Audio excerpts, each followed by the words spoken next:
آئیے ہم اپنے آپ کو خداوند کے پاک کلام کے لیے تیار کریں، اپنے سر کو جھکائیں، خداوند کی حضوری کو محسوس کرتے ہوئے خداوند سے دعا کریں کہ خداوند پاک کلام کے بھید ہم پر کھولے اور اپنے پاک سے معمور کرے۔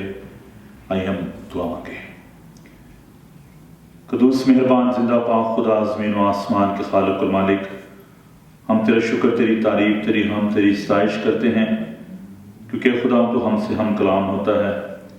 اے پیار سے بھرے خدا، ہم تیرا شکر ادا کرتے ہیں تیرے زندہ معتبر لا خطا لا تبدیل پاک کلام کے لیے، جو ہمارے قدموں کے لیے چراغ، ہماری راہ کے لیے روشنی ہے۔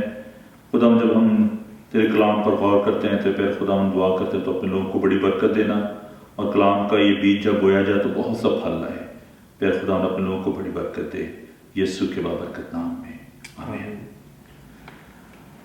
عزیزو، آج ہم جس مضمون پر بات کرنے کو ہیں، اس سے پہلے کہ ہم اپنے اس مضمون کی جانب بڑھیں، میں آپ کو گزارش کرنا چاہتا ہوں کہ ابتدائی کلیسیا میں بہت ساری ایسی بدعات تھی، بہت سارے ایسے جھوٹے استاد تھے جو کہ کلیسیا کو غلط تعلیم دے رہے تھے، اور کلیسیا میں بہت سارے جھگڑے ہو رہے تھے۔ اگر ہم کرنتھیوں کے خط کو دیکھیں، کرنتھیوں کے پہلے باب میں، تو وہاں پر ہم اس بات کو دیکھتے ہیں کہ پالوس رسول جو ہے بڑے دکھ کے ساتھ یہ بات بیان کرتے ہیں اور یہ التماس کرتے ہیں، اور کلیسیا سے یہ کہتے ہیں کہ تم میں جھگڑے ہو رہے ہیں، اور اس بات کے لیے پالوس رسول یہ بات بیان کرتے ہیں۔ پہلا کرنتھیوں کا پہلا باب اور اس کی 10 آیت میں، آپ آئے بھائیو، یسوع مسیح جو ہمارا خدا، اس کے نام کے وسیلے سے میں تم سے التماس کرتا ہوں کہ سب ایک ہی بات کہو، تم میں تفرقے نہ ہوں، بلکہ باہم یک دل و یک رائے ہو کر کامل بنے رہو۔ کرنتھس کی کلیسیا میں 3 بڑے جو مسئلے تھے، ایک تھا لیڈر پرستی کا، دوسرا علم الہی کا، اور تیسرا رسم پرستی کا۔ تو ان باتوں کو لے کر تو پالوس رسول یہاں پر یہ بیان کرتا ہے کہ تم نے کس کے نام پر بپتسمہ لیا؟ کیا تم نے استفناس پالوس کے نام پر بپتسمہ لیا، یا تم نے کیفا کے نام پر بپتسمہ لیا؟ تو یہ تمام مسائل تھے۔ لیڈر پرستی کا گناہ جو ہے وہاں پر پایا جاتا تھا، رسم پرستی کا گناہ تھا۔ اور اگر ہم اعمال کی کتاب میں دیکھیں تو وہاں پر جب یہودیوں اور یونانیوں اور دوسرے جو غیر قوم کے لوگ تھے، ان کے بارے میں مسائل جو تھے وہ کلیسیا کو درپیش تھے، تو ان تمام باتوں کو لے کر پالوس رسول نے یروشلم میں جو کونسل تھی، جو لیڈرز کی کونسل تھی ابتدائی کلیسیا میں، جو پاسبان تھے، جو بشپ تھے، یعقوب جو تھے، جو خدا کے بھائی تھے، وہ پہلے بشپ تھے یروشلم کے، تو ان تمام باتوں کو لے کر تو وہاں پر کونسل کو بلایا گیا کہ وہ ان تمام مسائل کو حل کرے۔ تو یہ جو مشکلات ہیں، جو مسائل ہیں، یہ پہلی صدی کی جو کلیسیا تھی اس میں بھی پائے جاتے تھے، اور آج 21st سینچری چرچ میں بھی کلیسیا کو انہی مسائل سے جو ہے وہ ان کا شکار ہے۔ تو آج ہم اس بات پر غور کریں گے کہ ہم کیسے ان مسائل کا مقابلہ کر سکتے ہیں۔ آج جو مضمون ہم آپ کے لیے لے کر آئے ہیں وہ ہے عید فصح کے بارے میں، اور اس سبجیکٹ کو لے کر میں دیکھتا ہوں کہ بہت زیادہ لوگوں کے اندر جو ایک ڈویژن پیدا ہو چکی ہے، اور کلیسیاں جو ہے اس بات کے بارے میں پریشان ہیں، پاسبان پریشان ہیں کہ اس کا کیا جواب دیا جائے۔ تو آج ہم اس بات پر غور کریں گے کہ عید فصح کیا ہے، فصح در حقیقت کیا ہے، اور فصح کیسے منائی جائے، اور پھر یہ ہے کہ کیا مسیحیوں کو، کیا چرچز کو عید فصح منانے کی ضرورت ہے یا نہیں ہے، اور عید فصح کے جو اجزاء ہوتے تھے، جو انگریڈینٹس تھے جو اس پلیٹ میں، ان کی کیا سگنیفیکنس تھی، اور کیوں عید فصح منائی جاتی تھی، اس کی ہسٹوریکل بیک گراؤنڈ کیا تھی، اور کس طریقے سے عید فصح منائی جاتی تھی۔ تو کیا خدا یسوع مسیح نے جب عید فصح منائی تو انہوں نے یہ کہا کہ ہم اس کو ہر سال منائیں اور اس کو جاری ساری رکھا جائے، اور عید فصح یعنی فصح کی عید جو ہے اس میں اور پاک شاہ میں کیا فرق ہے، ہم اس بارے میں سیکھیں گے۔ تو میں امید کرتا ہوں کہ آپ ضرور اس سے برکت پائیں گے۔ ابتدائی کلیسیا میں دیکھیں تو وہاں پر بہت سارے ایسے لوگ تھے، غنوصی تعلیم کے ماننے والے، گنوسٹک، اور بہت ساری ایسی تناظیم تھی، بہت سارے ایسے اسکالرز تھے جو کہ شاگردوں کے ساتھ آرگومنٹ کرتے تھے، بحث مباحثہ ہوتا تھا، اور اعمال کی کتاب اس بات سے بھری پڑی ہے کہ پالوس نے جو 3 بڑے بشارتی سفر کیے، جگہ بہ جگہ اس کو ایسے جو اسکالرز تھے ان کا سامنا اس کو کرنا پڑا۔ خداوند کی برکت کے بارے میں، خداوند کے فضل کے بارے میں، خداوند کے اس رحم کے بارے میں بہت سارے چیلنجز کا سامنا تھا۔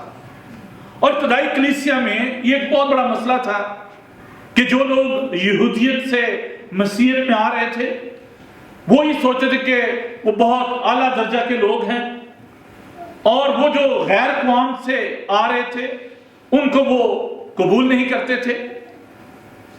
اور پالوس جو کہ غیر قوموں کے لیے خدا کا چنا ہوا وسیلہ تھا، وہ جب بھی لوگوں سے ملتا، غیر اقوام کو ملتا، ان کو انکریج کرتا تھا کہ خداوند کا فضل جو ہے، خداوند کی مہربانی جو ہے وہ سب کے لیے ہے، پہلے یہودی کے لیے، غیر قوم کے لیے۔ اور پطرس جب یہودیوں سے ملتا تھا تو وہ ان کے ساتھ جب بیٹھتا اٹھتا تو یہ تمام باتیں ان کے ساتھ بانٹا کرتے تھے۔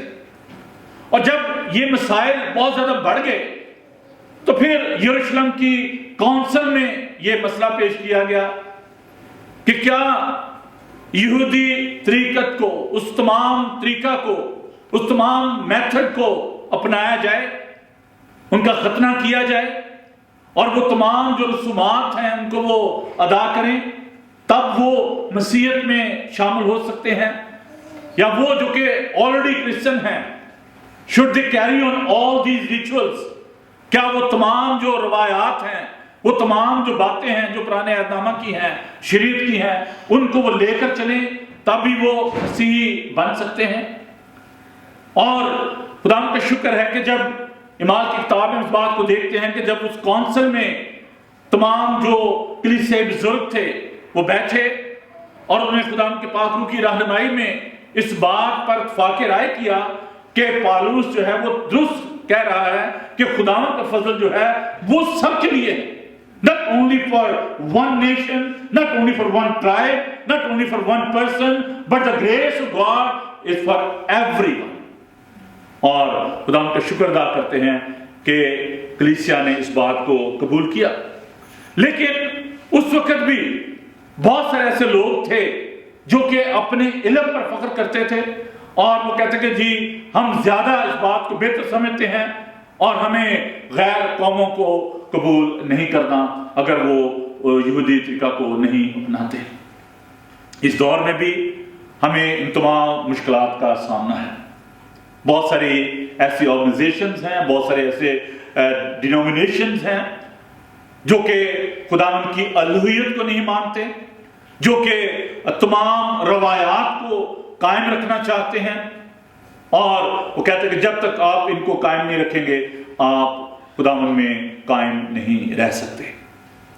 آج ہمارے سامنے جو ایک بہت بڑا مسئلہ درپیش ہے، جب میں اس بات پر غور کر رہا تھا، جب میں نے اس کے بارے میں ریسرچ کی، not only in UK or Gulf or in Pakistan but other part of the world, people are struggling for that.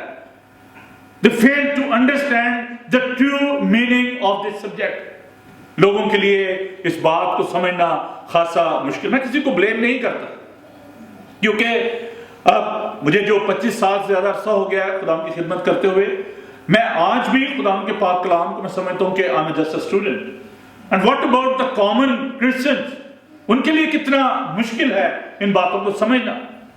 اس لیے میں کسی بھی انڈیویجول کو، کسی بھی شخص کو میں اس بات کے مورد الزام نہیں ٹھہراتا۔ کلیسیاؤں میں جو پاسبان ہیں ان کو ہم الزام نہیں دے سکتے۔ تو یہ جو آج جس مضمون پر ہم بات کرنے کو ہیں یہ ایک بڑا ہی اہم مضمون ہے، اس کے بارے میں ہمیں بڑی سنجیدگی کے ساتھ سیکھنے کی ضرورت ہے۔ آئندہ آنے والے دنوں میں ہم اس پر اور زیادہ غور کریں گے۔ آج ہم پاسور کے بارے میں سیکھیں گے، فسح کے بارے میں سیکھیں گے کہ فسح کیا ہے اور فسح کا اور پاکشاہ کا آپس میں کیا میل ہے، فسح کی ابتدا کہاں سے ہوئی، فسح ہے کیا، اور اس میں جو چیزیں شامل کی جاتی ہیں فسح میں، جو اس کا طریقہ کار ہے، میتھڈ کیا ہے فسح کو منانے کا، اور کیا مسیحیوں کو، کرسچنز کو، چرچ کو پاسور کو سیلیبریٹ کرنے کی ضرورت ہے یا نہیں ہے۔ یہ وہ سوالات ہیں جن کو آج ہم محدود وقت میں کوشش کریں گے کہ ان کو ایک دوسرے کے ساتھ بانٹیں۔ سب سے پہلے ہمیں اس کی ہسٹری کو دیکھنے کی ضرورت ہے کہ پاس اوور کی ہسٹری کیا ہے۔ فسح جو ہے اس کو پاشکا بھی کہا جاتا ہے۔ فسح کا مطلب ہے پاس اوور، گزر جانا۔ اور کس بات کی یہ یادگاری ہے؟ جب بنی اسرائیل، ہم دیکھتے ہیں کہ ملک مصر میں تھے، غلامی میں تھے، اور فرعون ان کو جانے نہیں دیتا تھا، وہاں پر وہ اینٹیں بناتے تھے گارے سے اور محنت کرتے تھے، غلامی میں تھے، کرا رہے تھے۔ خداوند نے موسیٰ کو بلایا اور اس سے یہ کہا کہ میں نے اپنی قوم کا کرانا سنا ہے، تو جا اور ان کو مخلصی اور رہائی دے۔ اور موسیٰ نے جا کر تو فرعون سے بات کی کہ لوگ کو جانے دے تاکہ یہ بیابان میں جا کر خداوند کی عبادت کرے، اور خداوند نے فرعون کے دل کو سخت کر دیا، اس لیے کہ خداوند چاہتا تھا کہ وہ اس کی قدرت کو، اس کے جلال کو دیکھیں۔ اور ہم دیکھتے ہیں وہاں پر ان پر مختلف آفتیں آئیں، وقت کی کمی کے باعث میں تفصیل میں نہیں جانا چاہتا، لیکن آپ ایکسوڈس چیپٹر 12 کو آپ دیکھیں تو وہاں پر ان کو ایک بتایا گیا، ایک طریقہ کار بتایا گیا، کس طریقے سے یہاں سے تم نے مخلصی اور رہائی حاصل کرنی ہے۔ اور جس رات انہوں نے وہاں سے جانا تھا، خداوند نے یہ کہا کہ ہر گھر میں ایک برہ جو ہے ذبح کیا جائے، اور اس کا گوشت جو ہے کھایا جائے، اور اس کا خون جو ہے وہ چوکٹوں پر لگایا جائے، اور جب خداوند کا فرشتہ گزرے گا تو وہ ان تمام پلوٹوں کو چھوڑ دے گا جن کے گھروں پر یہ خون لگا ہوگا، اور جن کے گھروں پر یہ خون نہیں ہوگا خداوند ان کو جو ہے ان کے پلوٹوں کو جو ہے وہ مار دے گا۔ ہم دیکھتے ہیں کہ جن لوگوں نے خداوند کی تابع فرمانی کی، اور جب خداوند کا فرشتہ وہاں پر گزرا تو وہ جن کی چوکٹوں پر وہ خون لگا ہوا تھا، وہ ان کے پلوٹے جو ہیں وہ بچ گئے، اور مصریوں کے پلوٹے جو ہیں وہ مر گئے، تاکہ کہا جاتا ہے کہ فرعون کا جو پلوٹا تھا وہ بھی مر گیا۔ فسح یہ وہ یادگاری تھی جس کو خداوند نے قائم کیا، اور ابھی ہم نے اس کے بارے میں خروج اس کے 13 باب میں اس کے بارے میں پڑھا ہے۔ خداوند نے کہا کہ تم سے نسل در نسل جو ہے اس کو یاد رکھنا۔ اب سوال یہ پیدا ہوتا ہے کہ بنی اسرائیل جب وہاں سے گزرے اور وہاں سے نکل آئے، مصر سے نکل آئے، بیابان میں تھے، اور انہوں نے اس بات کو جاری رکھا جب تک کہ خداوند یسوع مسیح نہیں آگے، اور خداوند یسوع مسیح نے وہ آخری فسح جو تھی وہ اپنے شاگردوں کے ساتھ انہوں نے کھائی۔ اور اس بات کے لیے خداوند نے تیاری کا حکم دیا۔ اگر آپ اس بات کو تفصیل کے ساتھ دیکھنا چاہتے ہیں تو لوکا اس کا 22 باب اور اس کی 7ویں آیت سے میں آپ کے لیے پڑھوں گا۔ اور یہ فطیر کا دن آیا جس میں فسح ذبح کرنا فرض تھا، اور یسوع نے پطرس اور یوحنا کو یہ کہہ کر بھیجا کہ جا کر ہمارے کھانے کے لیے فسح تیار کرو۔ انہوں نے کہا تو کہاں چاہتا ہے کہ ہم تیار کریں؟ اس نے کہا دیکھو شہر میں داخل ہوتے ہی تمہیں ایک آدمی پانی کا گھڑا لیے ہوئے ملے گا، جس گھر میں وہ جائے اس کے پیچھے چلے جانا، اور گھر کے مالک سے کہنا کہ استاد تجھ سے کہتا ہے وہ مہمان خانہ کہاں ہے جس میں میں اپنے شاگردوں کے لیے فسح کھاؤں، وہ تمہیں ایک بڑا بالا خانہ راستہ کیا ہوا دکھائے گا، وہیں تیاری کرنا۔ انہوں نے جا کر جیسے اس نے ان سے کہا تو ویسے پایا اور فسح تیار کیا۔ کیونکہ یروشلم میں سال بہ سال جب عید فسح ہوتی تھی تو پوری دنیا سے لوگ وہاں پر آتے تھے ہیکل میں قربانی گزارنے کے لیے، فسح کے لیے، پاس اوور کے لیے۔ And some people they don't have the space، ان کے پاس جگہ نہیں ہوتی تھی، اور لوگ ان کو آفر کرتے تھے کہ آپ یہاں پر اس گھر میں آپ فسح کی تیاری جو ہے وہ کر سکتے ہیں، کیونکہ اس کے لیے ایک پورا طریقہ کار تھا، اس کے لیے ایک ڈیسنٹی چاہیے تھی، ایک خوبصورت طریقہ کار اور ایک سیکرڈ رسم تھی جس کو ادا کرنے کے لیے ایک جگہ کی ضرورت ہوتی تھی، اور ہم دیکھتے ہیں کہ باقاعدہ اس کے لیے تیاری جو ہے وہ کی گئی۔ اب جب فسح کی تیاری ہوتی تھی تو برہ جو ہے اس کو تیار کیا جاتا تھا قربانی کے لیے، اور وہ برہ جو ہے وہ بے عیب ہونا چاہیے تھا۔ نسان کے مہینہ کی 14 تاریخ کو، 14 سے 15 کے 2 ایوننگ کے درمیانہ جو دن ہوتا تھا اس میں یہ فسح جو ہے اس کو کیا جاتا تھا، پاس اوور کو منایا جاتا تھا۔ لیکن 10ویں تاریخ سے اس برہ کو جو ہے وہ تیار کیا جاتا تھا، اس کو چیک کیا جاتا تھا کہ یہ بے عیب، اور آپ دیکھیں کتنا اس میں کتنی تیاری کی ضرورت ہوتی تھی، اور وہ جو برا ہوتا تھا وہ بے عیب برا ہونا چاہیے تھا، اور اس کو باقاعدہ اس بات کے لیے تیار کیا جاتا تھا، اور پھر جہاں پر فصل ہوتی تھی وہاں پر تیاری کی ضرورت ہوتی تھی، اور اس میں جو ایلیمنٹ تھے وہ ہم دیکھتے ہیں کہ اس میں کیا کیا چیزیں جو شامل ہوتی تھی، اور ہر ایک جو ایلیمنٹ ہے، ہر ایک جو اجزاء ہے، اس کی ایک خاص سگنیفیکنس ہے، اس کی خاص ایک اہمیت ہے۔ پہلی جو اس کو ایک خاص ہم اس کو پاسل کی پلیٹ اس کو کہا جاتا تھا، کرار اس کو کہا جاتا تھا، اور اس پلیٹ میں یہ تمام چیزیں جو ہیں وہ رکھی جاتی تھی، اور یہ علامات ہوتی تھی، یہ سمبل ہوتے تھے مختلف باتوں کے لیے۔ پہلی چیز جو ہم وہاں پر دیکھتے ہیں، اگر آپ اس کو لائٹ بہت زیادہ شاید آپ اس کو اگر لائٹ بند کر دیں میرا زیادہ بہتر ہوگا پیچھے، کڑوا سات پات حرف جو ہوتے تھے، اس کو ہم عبرانی میں معرور کہتے ہیں، تو یہ جو سات پات ہوتے تھے، اس کو آپ اس سائڈ پہ دیکھ سکتے ہیں، یہ اس بات کی علامت تھے۔ پارسلی بھی اس کے لیے استعمال ہوتی تھی، گرین آنین یا جو سیلری اس کو استعمال کرتے تھے، سیلری کو استعمال کیا جاتا تھا۔ یہ غلامی کی جو کڑواہٹ تھی، جو وہاں پر بنی اسرائیل غلامی میں رہے تھے، یہ اس کڑواہٹ کی ان کو یاد دلاتا تھا۔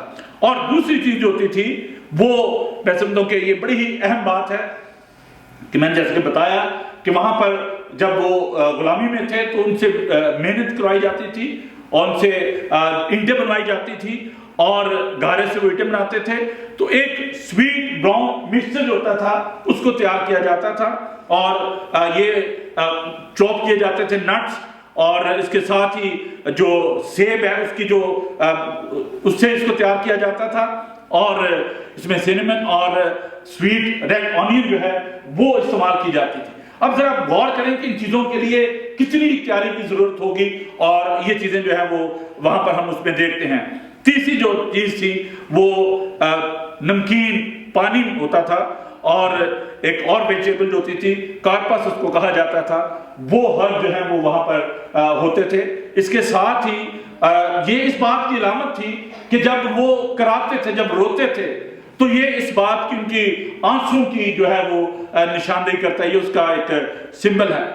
پھر یہاں پر نیچے دیکھتے ہیں کہ یہ روسٹڈ جو لیم ہے اس کو وہاں پر رکھا جاتا تھا پلیٹ میں، اور اس کو چین بون کہا جاتا ہے، اور جیسے چکن ونگز ہوتا ہے، چکن نیک جو ہوتے ہیں اس کی یہ اس کی مانند ہوتا ہے۔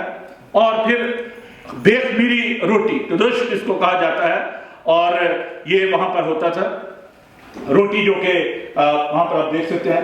اس میں یہ خاص بے خمیری روٹی جو ہے وہ تیار کی جاتی تھی، اور اس پہ نشان ہوتے تھے، اس پہ سراغ ہوتے تھے، اور در حقیقت یہ یسوع مسیح کے جو سٹرائپس ہیں جو اس کو چھیدا گیا، یہ اس کی عکاسی کرتا ہے۔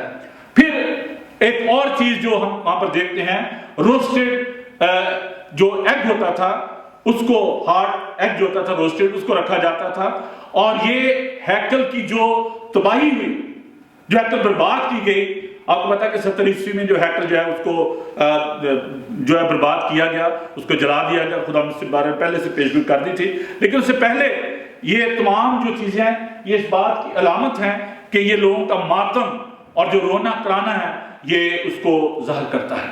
تو یہ آپ دیکھیں کہ بڑی اس میں تیاری کی ضرورت ہوتی تھی، اور یہ ایک بڑی خاص رسم ہوتی تھی۔ جتنی بھی عیدیں ہیں ان عیدوں میں یہ عید جو ہے یہ خاص اہمیت کی حامل ہے۔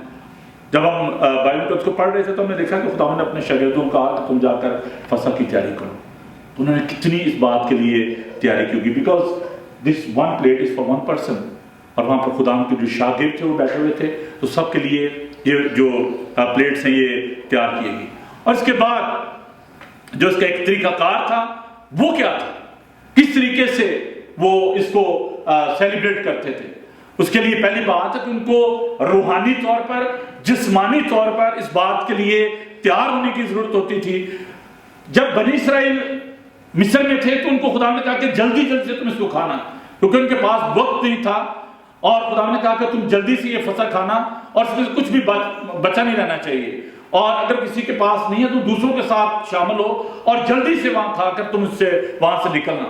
لیکن جب یہ فصح تیار کی جاتی تھی تو اسے بڑے ڈیسنٹ طریقے کے ساتھ ٹیبل پر وہ لوگ بیٹھتے تھے اور اس میں اس فسح کو جو ہے وہ کھایا جاتا تھا.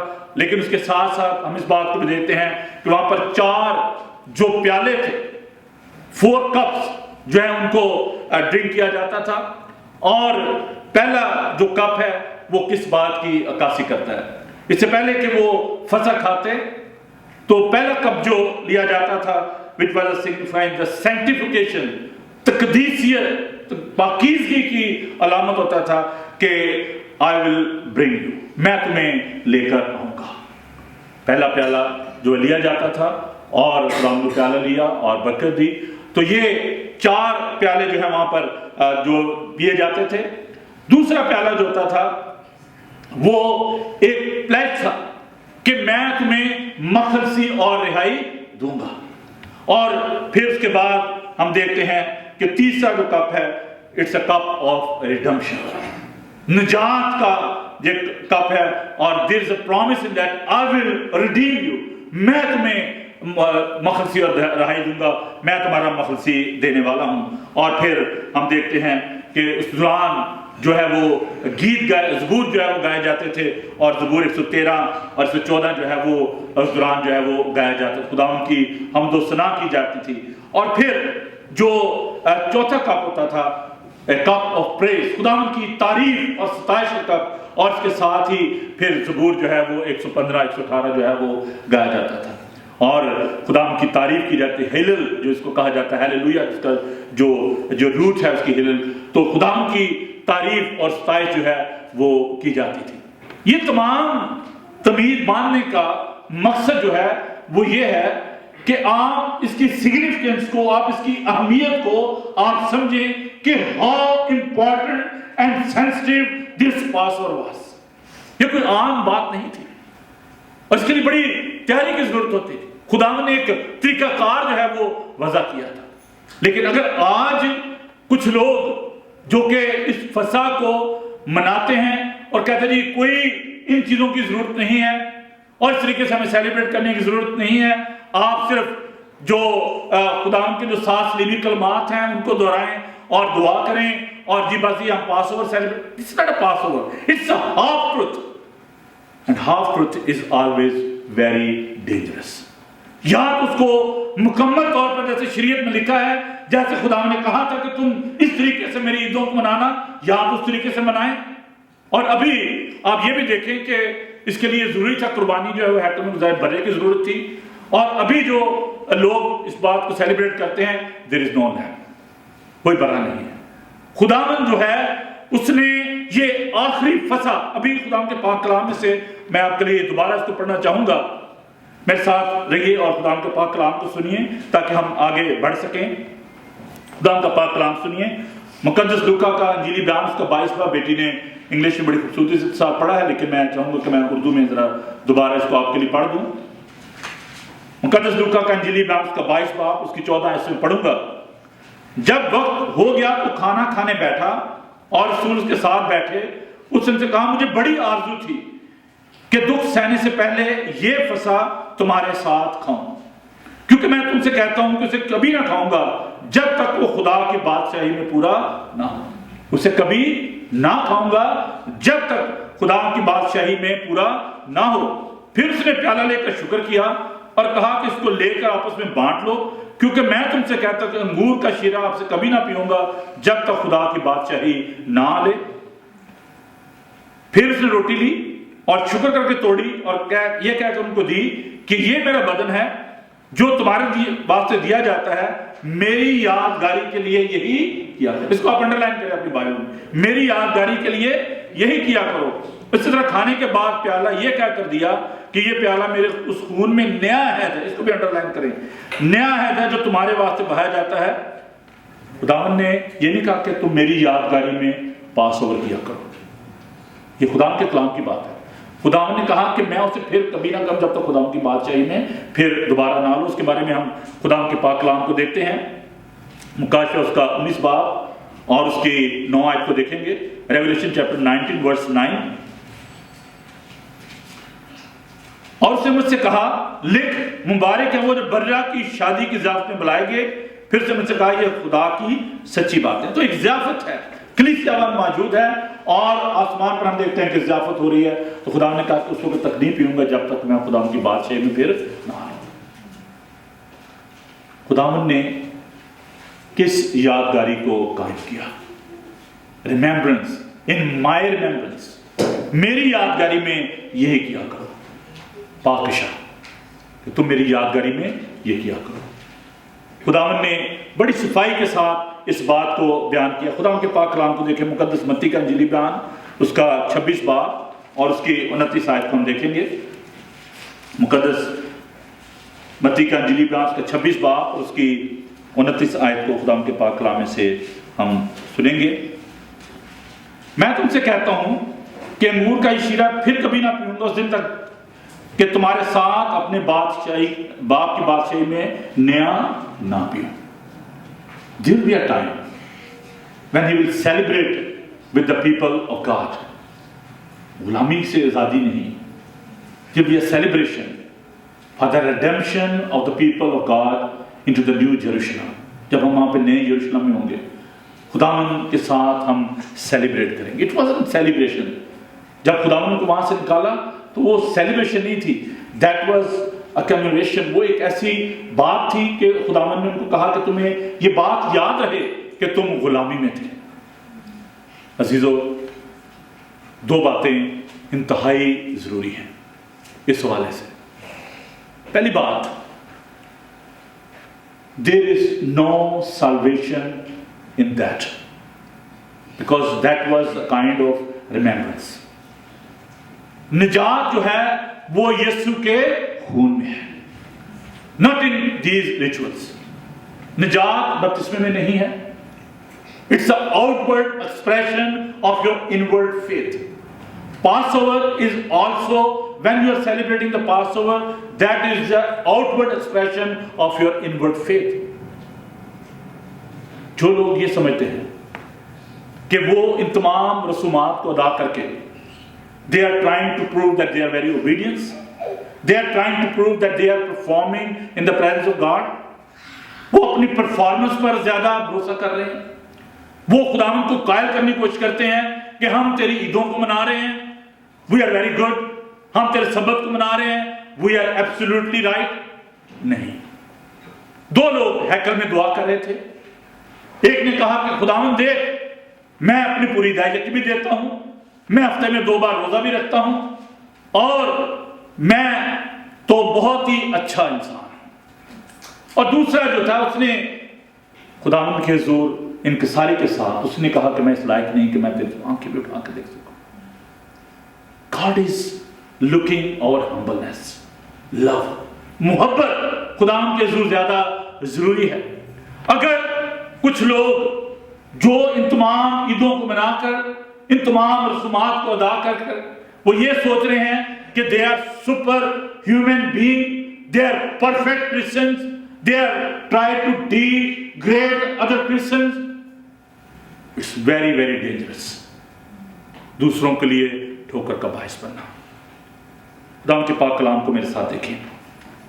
خداوند کا پاک کلام, میں جو بات بھی کرنا چاہتا ہوں میں خداوند کے پاک کلام کی روشنی میں کرنا چاہتا ہوں. کل میرے ایک بڑے عزیز دوست ہیں, انہوں نے مجھے فون کیا جب انہوں نے ویڈیو دیکھی تو انہوں نے کہا کہ بھائی صاحب میری بیٹی بھی یہ کہتی کہ کوئی بھی اس بارے میں بات نہیں کر رہا, تو آپ کا جو میسیج ہے وہ ملا. تو انہوں نے کہا کہ ہم بڑے خدا کے شکر گزار ہیں کہ آپ نے اس بات کو کیا. تو کہتے ہیں کہ مجھے پتا ہے کہ آپ پاک کلام کی روشنی میں جو ہے وہ اس بات کو پیش کریں گے. تو میں چاہتا ہوں کہ ہم پاک کلام سے باہر کوئی بات نہ کریں. It's not a matter of کسی کو پرسنلی میں لیٹ ڈاؤن نہیں کرنے کی بات کر رہا, میں پاک کلام کی بات کروں گا اور اس کی روشنی میں جو بھی بات آپ سنیں گے. 1 Corinthians chapter 5 verse 6. پہلا کرنتھیوس کا 5 باب اس کی 6 آیت. تمہارا فخر کرنا خوب نہیں, کیا تم نہیں جانتے کہ تھوڑا سا خمیر سارے گندے ہوئے آٹے کو خمیر کر دیتا ہے. آپ کو پتا ہے کہ خمیر کو شرارت بھی کہا گیا, بدعت بھی کہا گیا, کہ تھوڑا سا خمیر سارے گندے ہوئے آٹے کو خمیر کر دیتا ہے. اب غور کیجئے گا, پرانا خمیر نکال کر اپنے آپ کو پاک کر لو تاکہ تازہ گنا ہوا آٹا بن جاؤ. چنانچہ تم بے خمیر ہو کیونکہ ہمارا بھی فسا مسیح یعنی مسیح قربان ہوا. پس آؤ ہم عید کریں نہ پرانے خمیر سے اور نہ بدی سے اور شرارت کے خمیر سے بلکہ صاف دلی اور سچائی کی بے خمیر روٹی سے. شرارت سے نہیں، دوسروں کو نیچا دکھانے کے لیے نہیں. خداوند یقیناً ہمارا فصح ہے. He is a perfect Lamb of God. No doubt in that. خداوند نے اس تمام یہودی طریقت کو جو ہے اس کو پورا کیا. لیکن it was the last Passover جو کہ ابھی ہم نے خداوند کے پاک کلام میں سے سنا. And it was the first Holy Communion celebrated by Jesus himself. It was the end of the Old Testament and it was the beginning of the new era, New Testament. یہ ایک نئے دور کا آغاز تھا. It was a new covenant. And now we are living in the new covenant. ہم خداوند کے ساتھ ایک نئے عہد میں شامل ہیں اور ہم اس نئے عہد کو سیلیبریٹ کرتے ہیں. When we are celebrating the Holy Communion on the table of God. خداوند نے کہا کہ میری یادگاری کے لیے تم یہی کیا کرو. اور پھر ہم دیکھتے ہیں کہ پالوس نے اس بات کو کس طریقے سے بیان کیا کہ یہ بات مجھے خداوند سے پہنچی. کون سی بات؟ یہ بات مجھے خداوند سے پہنچی اور میں نے تم تک بھی پہنچا دی. وہ اس بات کو سب سے زیادہ اہمیت دیتا ہے اور ہم اس بات کو جب بھی ہم پاکشا کرتے ہیں تو ہم اس بات کو دہراتے ہیں. پہلا کرنتھیوں اس کا 11 باب. It's a institution. یہ ایک ڈیکلریشن ہے ہمارے ایمان کی کیونکہ یہ بات مجھے خداوند سے پہنچی اور میں نے تم کو بھی پہنچا دی کہ خداوند جس رات کو پڑھایا گیا روٹی لی اور شکر کر کے توڑی اور کہا یہ میرا بدن ہے جو تمہارے لیے ہے. میری یادگاری کے واسطے یہی کیا کیا کرو؟ پاکشا. میری یادگاری کے لیے یہی کیا کرو کیونکہ جب کبھی تم یہ روٹی کھاتے اور اس پیالے میں سے پیتے ہو تو خداوند کی موت کا اظہار کرتے ہو جب تک وہ نہ آئے. عزیزو، وقت کی کمی کے باعث میں اس کو یہاں پر کلوز کرنا چاہتا ہوں لیکن ہم آگے بڑھیں گے نیکسٹ سنڈے. لیکن میں صرف آپ سے یہ بات کرنا چاہتا ہوں کہ خداوند نے پاس اوور کو سیلیبریٹ کیا اور جیسے کہ میں نے کہا کہ that was the last pass over. ایک آخری فصح تھی جو خداوند نے زمین پر اپنے شاگردوں کے ساتھ منائی اور خداوند نے ایک نئے عہد کا آغاز کیا پاکشا جس کو ہم یہاں پر سیلیبریٹ کرتے ہیں. So there are different method different system in the church. لیکن پاکشا جو ہے وہ ایک بڑی ہی اہم رسم ہے. لیکن اگر ہم ان تمام باتوں کو دوبارہ شروع کریں گے، دوبارہ خداوند کے گھر میں لائیں گے تو عزیزو ہمیں اب اپنے آپ کو ان چیزوں سے دور رکھنا ہے اور یہ کوئی فائدہ مند نہیں ہے کلیسیاؤں کے لیے، ہماری روحانی ترقی کے لیے. تو بہت سارے لوگ جو ہیں وہ اپنے ذاتی مفادات کے لیے، اپنی گلوری کے لیے، اپنے جو ہے اس کے لیے کہ لوگ ان کو بہتر سمجھیں، اچھا ان کو نالجبل سمجھیں، ان باتوں کو قائم کیے ہوئے ہیں. لیکن ہمیں ان باتوں کے بارے میں ضروری ہے کہ سیکھیں اور خداوند کے پاک کلام کے مطابق جو خداوند ہمیں سکھاتا ہے اس کے مطابق ہمیں زندگی بسر کرنے کی ضرورت ہے. دیکھیں بہت سارے لوگ جو ہیں وہ انکارنیشن کو نہیں مانتے کہ جی کوئی ضرورت نہیں ہے. کچھ لوگ جو ہیں وہ کرسمس کو کہتے نہیں سیلیبریٹ. میں نے بارہا اس بات کو کہا ہے کہ that is not a problem. ہم ڈیٹ کو سیلیبریٹ نہیں کرتے. میری ایک بہن سے بات ہو رہی تھی، کہنے لگی جی دیکھیں جی بڑی غلط بات ہے یہ کرسمس ٹری اور یہ جو ایگ ہیں اور یہ. میں نے کہا بہن مجھے ایک بات بتائیں، آپ کتنی عمر ہو گئی ہے؟ آپ مجھے بتائیں کبھی آپ نے کسی کرسچن کو کرسمس ٹری کے سامنے سجدہ کرتے ہوئے دیکھا ہے؟ کبھی کسی کو انڈے کے سامنے سجدہ کرتے ہوئے دیکھا ہے؟ میں نے کہا آپ کیوں اس کو اتنا بڑا مسئلہ بنا رہی ہیں؟ چیز ان کی کوئی نہ کوئی وجہ ہے. بہت سارے لوگ کہتے ہیں جی آپ چرچ میں جو ہے غیر قوم کے لوگ جی آپ آدم ہو رہے ہیں، آپ گوشت کھاتے ہیں، آپ کہتے ہیں یہ لہو پیا جا رہا ہے. دس اے مس انڈرسٹینڈنگ. کچھ لوگ کہتے ہیں جی ایسٹر وہ ایسٹر دیوی تھی اور اس کے بھائی ٹھیک ہے وہ ہوگی، ہمیں اس سے کیا لینا دینا. ایجب قیامت لفظ ٹھیک ہے اگر آپ اس کو نہیں پسند کرتے، اردو میں بڑا اچھا لفظ ہے ایجب قیامت المسیح، اور اس کے بغیر ہمارا ایمان کمپلیٹ ہی نہیں ہوتا. ہم کیوں نہ ایسٹر کو سیلیبریٹ کریں، کیوں نہ عید قیامت المسیح کو منائیں. پھر اور عجیب بات ہے کہ جی یسوع مسیح جو ہے وہ ان کو بدھ کے روز جو ہے قربان کیا گیا, ان کو گڈ فرائیڈے کے دن نہیں قربان کیا گیا. It's a real cause of confusion. Christianity is not based upon the ideology.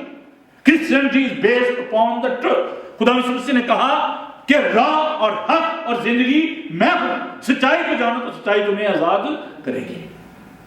ہم آدمیوں کے نظریات پر بیس کرتے ہوئے نہیں چلیں گے. ہماری فاؤنڈیشن جو ہے کسی ایک نظریے پر نہیں ہے. We are the evangelical Christians. We believe from the Genesis to Revelation. ہم پیدائش سے لے کر مکاشفہ تک ہر اس بات کو ماننے کے لیے تیار. اگر آپ روح القدس کی بات کرتے ہیں, اگر آپ بیپٹزم کی بات کرتے ہیں, نو ڈاؤٹ یہ خدا کے پاک کلام کے مطابق ہے. لیکن اگر آپ ایک نظریے کو لے کر بیٹھ جائیں گے اور کہیں گے جی میرا نظریہ جو ہے اس کو مانیں, یہ نظریہ ٹھیک ہے, یہ ساری عیدیں منائیں, یہ کریں, وہ, اس سے کیا ترقی ہوگی؟ ہم ڈیمیج کر رہے ہیں خدا کے بدن کو. اس لیے میری آپ سے درخواست ہے کہ آپ خدا سے دعا کریں. Nobody is ideal apart from Jesus Christ. خداوند ہمارا ایک آئیڈیل ہے. جو کچھ خداوند نے کہا, جو کچھ خداوند نے کیا, ہمیں وہ کرنے کی ضرورت ہے. خداوند آپ کو بڑی برکت بخشے. آمین. آئیے ہم دعا مانگیے.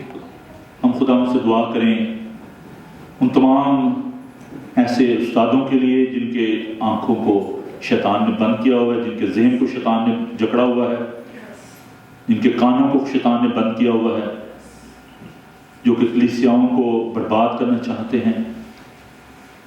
شیطان نہیں چاہتا کہ خدا کے لوگ ترقی کریں, خدا کی کلیسیاں ترقی کریں. خدا سے دعا کریں کہ خدا ہمیں یہ توفیق دے کہ ہم خدا کے پاک کلام کی روشنی میں چلیں, کیونکہ اس کا کلام ہمارے قدموں کے لیے چراغ اور ہماری راہ کے لیے روشنی ہے. خدا ہم تیرا شکر ادا کرتے ہیں تیرے زندہ موت اور پاک کلام کے لیے. اے پیار خدا ہم تیرا پاک کلام لا تبدیل کلام ہے. خدا ہم دعا کرتے ہیں کہ تو اپنے لوگوں کو بڑی عقل, دانش اور حکمت کی روح دے, اور جہاں جہاں بھی تیرے لوگ اس پاک کلام کو سن رہے ہیں, دیکھ رہے ہیں, خدا ہم بڑی برکت پائیں. خدا ہم تو عالمگیر کلیسیا کے ساتھ ہو, ایک ایک کو خدا ہم کو نام بنام چھو اور بڑی برکت دے. یسوع کے بابرکت نام.